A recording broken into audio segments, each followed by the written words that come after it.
चार परियां, चालाक लोमड़ी और मासूम लड़का। बहुत समय पहले की बात है। एक सुंदर घाटी में चार जादुई परियां रहती थीं। उनके नाम जरी, परी, नूरी और जिया थे। हर एक के पास खास जादुई शक्ति थी। जरी हवा को नियंत्रित कर सकती थी, परी पानी पर राज करती थी, नूरी रोशनी की मालकिन थी और जिया धरती को संभालने की शक्ति रखती थी। इसी घाटी के किनारे एक छोटे से गांव में एक मासूम लड़का रहता था जिसका नाम आमिर था। आमिर बहुत नेक दिल और बहादुर था, लेकिन गांव वाले उसे कमजोर समझते थे। वह हमेशा दूसरों की मदद करता, चाहे कोई भी मुश्किल हो। घाटी के घने जंगल में एक चालाक लोमड़ी भी रहती थी। उसका नाम परीरा था। परीरा बहुत होशियार थी और हर समय किसी न किसी चाल में लगी रहती थी। वह लोगों को धोखा देकर अपनी चालाकी से फायदा उठाती थी। जादुई जंगल का रहस्य। एक दिन गाँव में हंगामा मच गया कि गाँव के पास वाले झरने का पानी सूख गया है। यह झरना गाँव के जीवन का महत्वपूर्ण हिस्सा था और इसके बिना लोग प्यासे मर सकते थे। सभी परेशान थे कि यह कैसे हुआ। आमिर बहुत चिंतित हुआ और उसने इस रहस्य को जानने का फैसला किया। वह जंगल की ओर चल पड़ा जहाँ परियां रहती थीं। वहाँ पहुंचकर उसने जरी,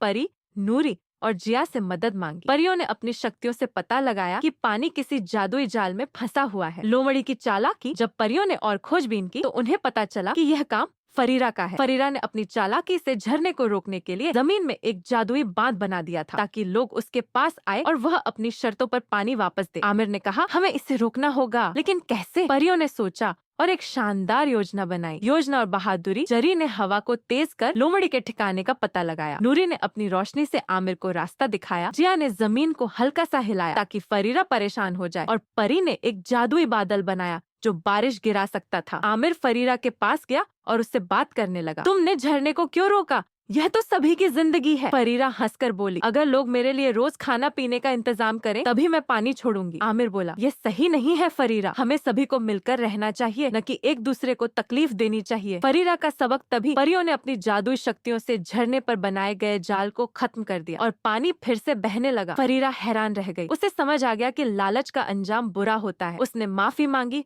और वादा किया कि आगे से किसी को नुकसान नहीं पहुंचाएगी। आमिर की बहादुरी और परियों की मदद से गांव में फिर से खुशी लौट आई। गांव वाले भी समझ गए कि आमिर बहादुर और समझदार है और सबने उसकी इज्जत करनी शुरू कर दी। इस तरह चार परियां, एक मासूम लड़का और एक चालाक लोमड़ी की यह कहानी सभी के लिए एक सीख बन गई कि मिलजुल कर रहने में ही असली खुशी और ताकत है।